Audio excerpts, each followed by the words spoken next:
त्रिलोक जी देखिए, साफ तौर पर स्पष्ट वो कह रहे हैं कि मुझे रास्ते से हटाना चाहते हैं त्रिलोक जम्वाल। बंबर ठाकुर ने कई बार ये बयान दे दिया है। मैं जीता हुआ विधायक हूँ, मैं किसको क्यों रास्ते से हटाऊंगा। मैं चुनाव जीत के आया हूँ, पब्लिक ने आशीर्वाद दिया है। और वो तो 25-23 सालों से राजनीति कर रहे हैं, इलेक्टोरल पॉलिटिक्स की। केवल एक बार जीते हैं। मैं पहली बार चुनाव लड़ने के लिए 2 साल पहले आया, उससे पहले मैं एक्टिव पॉलिटिक्स में नहीं था। त्रिलोक जी, आप ये भी कहते रहे हैं कि ये गैंग वॉर जो है कहीं ना कहीं चल रहा है बिलासपुर में। ये भी आपसे जानना चाहेंगे कि किस तरह के गैंग्स की आप बात करते हैं। देखिए, मैंने पहले भी कहा था कि ये क्लियर कट गैंग वॉर है जी। ये चिट्टे की सप्लाई की लड़ाई है। चिट्टे का सबसे बड़ा सरगना कौन होगा, उसकी लड़ाई है जी। ये इन्हीं से निकले हुए लोग हैं जो आपस में एक दूसरे की जान के अब प्यासे बन गए। इन्हीं के लोग थे, एक नहीं अनेकों ऐसे इंसिडेंट हैं जहां ये सब लोग साथ हैं। अब जब इनकी गैंग टूटी, गैंग वार हुआ, तो ये इसीलिए मैंने कहा कि अब ये गैंग वार शुरू हो गया है। और भी उन्होंने आरोप लगाए हैं कई गंभीर। आप पे चिट्टे को लेकर वो बार बार कहते हैं कि इस तरह की चीजें जो हैं हो रही हैं और आपका संरक्षण जो है चिट्टा माफिया को बिलासपुर में दिया गया है। देखिए, वर्तमान में हिमाचल प्रदेश में किसकी सरकार है? कांग्रेस की सरकार है। उन्होंने कांग्रेस के टिकट पे मेरे अगेंस्ट चुनाव लड़ा है, तो उनकी सरकार क्या कर रही है? वो मेरे पे प्रश्न चिन्ह नहीं लगा रहे हैं, वो अपनी सरकार पे प्रश्न चिन्ह लगा रहे हैं जी। अपनी सरकार की कार्यशैली पे प्रश्न चिन्ह लगा रहे हैं। तो जल्द ही बीजेपी को भी नया प्रदेश अध्यक्ष मिलने वाला है और आपका नाम लगातार सामने आ रहा है। आप भी प्रदेश अध्यक्ष के एक कैंडिडेट हैं, तो इसको किस तरह से आप देखते हैं? देखिए, ये भारतीय जनता पार्टी है जी। प्रदेश अध्यक्ष कार्यकर्ताओं में से कोई एक व्यक्ति बनेगा, और जब भी पार्टी को लगेगा तो कोई भी कार्यकर्ता बनेगा बीजेपी का। ये क्या भेदभाव आप इसको मानते हैं कि क्योंकि बीजेपी के विधायक वहां से हैं और राष्ट्रीय अध्यक्ष भाजपा के उसी क्षेत्र से हैं, इसलिए ये भेदभाव हो रहा है? नहीं, बात भेदभाव की नहीं है। इस सरकार का विजन ही नहीं है जी। सरकार की ना दिशा स्पष्ट है, ये क्या करना चाहते हैं वो भी स्पष्ट नहीं है, इनकी पॉलिसी स्पष्ट नहीं है। हिमाचल प्रदेश में दिन दिहाड़े एक पूर्व विधायक पर गोलियां चल जाती है। इसके बाद वो पूर्व विधायक हॉस्पिटलाइज्ड होते हैं और हॉस्पिटल में रहते हुए जब वो पहली बार मीडिया से मुखातिब होते हैं तो वो कहते हैं कि ये सारा किया धरा, उन पर जो अटैक करवाया गया है, ये उनके पॉलिटिकल राइवल वहीं के उसी विधानसभा क्षेत्र के बीजेपी विधायक त्रिलोक जम्वाल द्वारा करवाया गया है। बंबर ठाकुर ने यह भी कहा कि त्रिलोक जम्वाल उन्हें रास्ते से हटाना चाहते हैं और इसी के चलते उन पर गोलियां चलवाई गई है। अब इस बात में कितना सच है और कितना झूठ, ये टटोलने की कोशिश करेंगे इस चर्चा के माध्यम से। और इस चर्चा के लिए हमारे साथ खुद मौजूद हैं बिलासपुर सदर विधानसभा क्षेत्र से विधायक त्रिलोक जम्वाल। त्रिलोक जी, सबसे पहले तो स्वागत है आपका फर्स्ट वर्डिक्ट पर। धन्यवाद। त्रिलोक जी देखिए, साफ तौर पर स्पष्ट वो कह रहे हैं कि मुझे रास्ते से हटाना चाहते हैं त्रिलोक जम्वाल। बंबर ठाकुर ने कई बार ये बयान दे दिया है, इस पर आप क्या कहेंगे कि ऐसा कुछ है क्या? रास्ते से आप उन्हें हटाना चाहते हैं? देखिए, सबसे पहले तो जो बिलासपुर में घटना हुई है वो दुर्भाग्यपूर्ण है। मैं उस घटना की निंदा करता हूं और मैंने पहले भी कहा है कि मैं उनके शीघ्र स्वस्थ होने की कामना करता हूं जी। मैं जीता हुआ विधायक हूं, मैं किसको क्यों रास्ते से हटाऊंगा। मैं चुनाव जीत के आया हूं, पब्लिक ने आशीर्वाद दिया है। और वो तो 25-23 सालों से राजनीति कर रहे हैं, इलेक्टोरल पॉलिटिक्स की। केवल एक बार जीते हैं। मैं पहली बार चुनाव लड़ने के लिए 2 साल पहले आया, उससे पहले मैं एक्टिव पॉलिटिक्स में नहीं था जी। इलेक्टोरल पॉलिटिक्स में नहीं था, तो मैं चुनाव जीतते हुए अभी 2 साल पहले आया जी। और भी उन्होंने आरोप लगाए हैं कई गंभीर। आप पे चिट्टे को लेकर वो बार बार कहते हैं कि इस तरह की चीजें जो हैं हो रही हैं और आपका संरक्षण जो है चिट्टा माफिया को बिलासपुर में दिया गया है। इसका कैसे आप जवाब देंगे? देखिए, वर्तमान में हिमाचल प्रदेश में किसकी सरकार है? कांग्रेस की सरकार है। उन्होंने कांग्रेस के टिकट पे मेरे अगेंस्ट चुनाव लड़ा है, तो उनकी सरकार क्या कर रही है? वो मेरे पे प्रश्न चिन्ह नहीं लगा रहे हैं, वो अपनी सरकार पे प्रश्न चिन्ह लगा रहे हैं जी। अपनी सरकार की कार्यशैली पे प्रश्न चिन्ह लगा रहे हैं। लेकिन जितना मैं अभी वो अस्वस्थ है, इसलिए मैं कुछ कहना नहीं चाहता जी। लेकिन एक बात क्या ये भी कटु सत्य है कि उनका जरा इतिहास भी उठा लें। 30 FIR है उनके ऊपर, चाहे IS ने जी, सिटिंग डिप्टी कमिश्नर ने जिस व्यक्ति के खिलाफ FIR कराई हो, सिटिंग DFO ने IFS उन्होंने FIR कराई हो, सिटिंग CMO उस समय के उन्होंने FIR कराई हो, कितने और ऑफिसर्स ने उनके खिलाफ कंप्लेंट FIRs कराई हैं, जो केस कोई इन्वेस्टिगेशन में है, कुछ सरकार ने विड्रॉ कर लिए। और ये पहला इशू नहीं है जी। मेरे विधायक बनने के बाद 4 बार गोलीकांड हुआ, 3 बार उनका प्रत्यक्ष और अप्रत्यक्ष रूप में उनका नाम या उनके बेटे का नाम है जी। जो इस घटना से पहले एक और घटना बिलासपुर में हुई थी, उसमें उनका बेटा 2.5 महीने जेल की सलाखों के पीछे रहा, हाई कोर्ट से बेल आउट हुआ है, इशू समाप्त नहीं हुआ, हाई कोर्ट से बेल आउट हुआ है।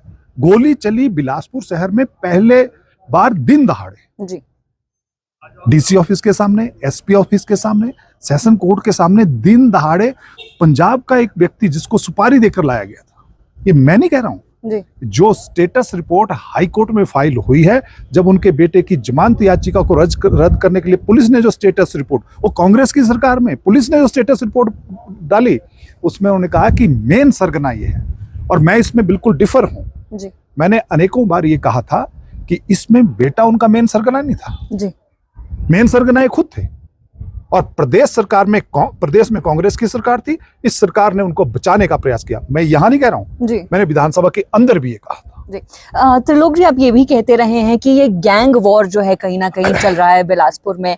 ये भी आपसे जानना चाहेंगे कि किस तरह के गैंग्स की आप बात करते हैं, और क्योंकि आप कह रहे हैं कि ये टोटली आपका इसमें कोई इन्वॉल्वमेंट नहीं था, तो फिर क्या आप कारण मानते हैं कि बंबर ठाकुर बार बार आपको इसमें क्यों घसीट लाते हैं? देखिए, मैंने पहले भी कहा था कि ये क्लियर कट गैंग वॉर है, जी ये चिट्टे की सप्लाई की लड़ाई है, चिट्टे का सबसे बड़ा सरगना कौन होगा उसकी लड़ाई है। जी ये इन्हीं से निकले हुए लोग हैं जी जो आपस में एक दूसरे की जान के अब प्यासे बन गए हैं, इन्हीं के लोग थे। एक नहीं, अनेकों ऐसे इंसिडेंट हैं जहां ये सब लोग साथ थे। अब जब इनकी गैंग टूटी, गैंग वार हुआ, तो ये इसीलिए मैंने कहा कि अब ये गैंग वार शुरू हो गया है, जी। जो प्रदेश के लिए दुर्भाग्यपूर्ण है।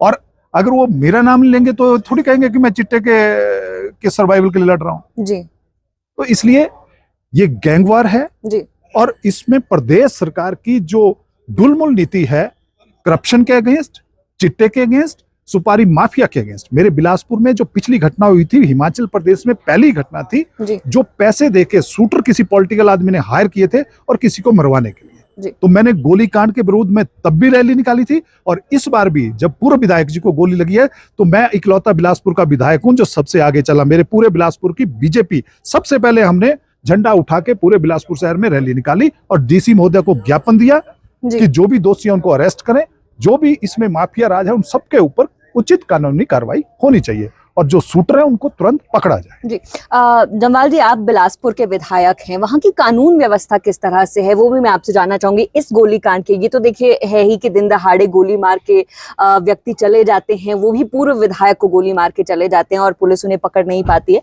लेकिन उसके अलावा अगर बिलासपुर में कानून व्यवस्था की हम बात करें, तो बतौर विधायक आप बिलासपुर की कानून व्यवस्था को किस तरह देखते हैं? क्या परिस्थितियां हैं इस वक्त बिलासपुर में? देखिए, अगर आप जो अभी धर्मशाला में सेशन हुआ था, जी उसमें मैंने कहा था, और मैंने अपने भाषण में कहा है, वो ऑन रिकॉर्ड है, और मैंने अपने आईडी से भी वो पोस्ट किया है जी कि बिलासपुर में चिट्टा माफिया, खनन माफिया, रेत बजरी माफिया, सुपारी माफिया, जी ये इतना हावी है इस सरकार में, और 2 सालों में इतना इसका जो प्रभाव है इतना बढ़ गया, वो सरकार के संरक्षण के बिना नहीं हो सकता। अगर सरकार की विल पावर हो तो पत्ता भी हिल नहीं सकता। दोषी दिन दहाड़े पूर्व विधायक को गोली मारकर उनके घर के प्रांगण में दिन दहाड़े वो पूरे निकल जाते हैं, प्रदेश सरकार पकड़ नहीं पाती। किसने रोका था पकड़ने से? इसलिए जो वहां की कानून व्यवस्था है, वहां तो सारी कठपुतलियां चलता तो प्रदेश सरकार के इशारे पे है। जी त्रिलोक जमवाल जी, चलिए ये तो बात हो गई कानून व्यवस्था की और जो गोलीकांड हुआ है बिलासपुर में उसकी। बीते दिनों बजट भी पेश किया गया है सरकार द्वारा, तो बजट से क्या क्या उम्मीदें थी? पहले तो ये आपसे पूछेंगे कि बिलासपुर सदर को क्या क्या उम्मीदें थी और क्या क्या उम्मीदें, क्या कुछ पूरा हो पाया है? बिलासपुर को क्या क्या मिला है इस बजट से? देखिए, ये जो वर्तमान सरकार ने अपना बजट पेश किया है जी, इस बजट से कोई भी उम्मीद किसी भी व्यक्ति को नहीं है। मैं ऐसे नहीं कह रहा हूं, कहने के लिए नहीं कह रहा हूं। आप इस सरकार के पिछले दोनों बजट बुक जो हैं, दोनों बजट बुक को उठाइए, और दोनों बजट बुक में जो इन्होंने लिखा है कि हमने ये नई योजनाएं शुरू करेंगे, जी ये इस डिपार्टमेंट को हमने इतना फंड अलोकेट कर दिया, पहले बजट में जो लिखा है वो दूसरे में नहीं है, जो दूसरी बजट बुक में लिखा है वो इस बार की बजट बुक में नहीं है, और जो इस बार की बजट बुक में लिखा है वो आंकड़े ही आपस में मैच नहीं हो रहे। क्या कारण रहा कि इस सरकार ने जो गारंटियां दी थी, और जो गारंटियां दी थी पहली बजट बुक में लिखा था कि जो गारंटियां हमने दी हैं, जो हमारा मैनिफेस्टो है, वो गवर्नमेंट का ऑफिशियल डॉक्यूमेंट है, इन टोटो हम उसको इम्प्लीमेंट करेंगे। 3 बजट तो आपके हो गए, 3 बजटों में तो हुआ नहीं। इसलिए जब ये प्रदेश लेवल पर इतना बड़ा झूठ बोल सकते हैं, 10 प्रकार की गारंटियां इनकी पूरी नहीं हो पाई, तो मेरे बिलासपुर सदर में जो ईंट 2.5 साल पहले लगी थी वो वहीं की वहीं है। मैं इसलिए नहीं कह रहा हूँ, तो इसलिए कह रहा हूँ जैसे मेरे में कुछ कंस्ट्रक्शन के प्रोजेक्ट चल रहे हैं वो वहीं के वहीं है। एक कदम मेरे कंदरौर में एक मुख्यमंत्री लोक भवन बन रहा है, जहां था वहीं है। उठेड़ा में बन रहा था, जहां था वहीं है जी। मेरे कसोल में एक पीएचसी बन रही थी, जितना उसमें दरवाजे लगे थे उतने ही हैं। तो इस बजट से शहर के बीच में कुछ प्रोजेक्ट हैं जिनकी जिसको हमने पार्किंग की संख्या दी थी 5 स्टोरी या 6 स्टोरी की, बाद में अब ये 3 स्टोरी पे लेंटर डाल के और उसको बंद करने का प्रयास कर रहे हैं, ताकि उसको हम इनॉग्रेशन, केवल इनॉग्रेशन के लिए इनॉग्रेशन। तो इसलिए इस सरकार ने इस बजट में बिलासपुर सदर के लिए और बिलासपुर जिला के लिए कुछ नहीं दिया। ये क्या भेदभाव आप इसको मानते हैं कि क्योंकि बीजेपी के विधायक वहां से हैं और राष्ट्रीय अध्यक्ष भाजपा के उसी क्षेत्र से हैं, इसलिए ये भेदभाव हो रहा है? नहीं, बात भेदभाव की नहीं है, इस सरकार का विजन ही नहीं है जी। सरकार की ना दिशा स्पष्ट है, ये क्या करना चाहते हैं वो भी स्पष्ट नहीं है, इनकी पॉलिसी स्पष्ट नहीं है। और यही कारण रहा कि पीछे जो विधायक क्षेत्र निधि थी हमारी, वो 15 दिन या 5-6 दिन पहले रिलीज की, 6-8 महीने से तो वही रिलीज नहीं हो रही थी। जब वो नहीं हो रही है, आपकी डीजी जो हमारी ऐच्छिक निधि थी वो आप नहीं दे पा रहे हैं, जिसमें 5,000-7,000 नहीं दे पा रहे हैं। जब आपके पास इतने पैसे नहीं है, पिछले 4 महीने से ट्रेजरी बंद है, तो किस बजट की क्या उम्मीद करेंगे? और इस बजट में भी अभी मैं सुन रहा था लगभग 7,000 करोड़ का डिफरेंस है, जितनी हमारी रिसीट है और जितना हमारा एक्सपेंडिचर है। तो अगर -7,000 के आसपास हैं और कैपिटल और बाकी एक्सपेंडिचर जो है 25%, चाहे पीडब्ल्यूडी है, आईपीएच है, हेल्थ है, 25% डाउन है पिछले साल के बजट की अपेक्षा। जब पिछले साल कोई ईंट नहीं लगी कहीं भी, तो जो 25% डाउन है, तो आप उससे क्या उम्मीद करेंगे? जमवाल जी, चलिए ये तो सरकार, बजट और इन सब की बातें, लेकिन भारतीय जनता पार्टी की भी अगर बात करें तो जल्द ही बीजेपी को भी नया प्रदेश अध्यक्ष मिलने वाला है और आपका नाम लगातार सामने आ रहा है। आप भी प्रदेश अध्यक्ष के एक कैंडिडेट हैं, तो इसको किस तरह से आप देखते हैं? देखिए, ये भारतीय जनता पार्टी है जी।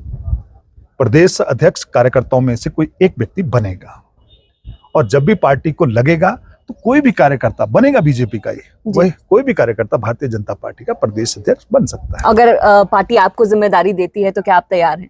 नहीं, देखिए, इसमें कोई ऐसा ना जिम्मेदारी लेने की बात होती है ना देने की बात हुई। एक किसी कार्यकर्ता को एक अध्यक्ष का दायित्व मिलेगा और जिसको मिलता है वो अपने दायित्व का निर्वहन करता है। जी, बहुत बहुत धन्यवाद आपका। धन्यवाद। Thank you so much.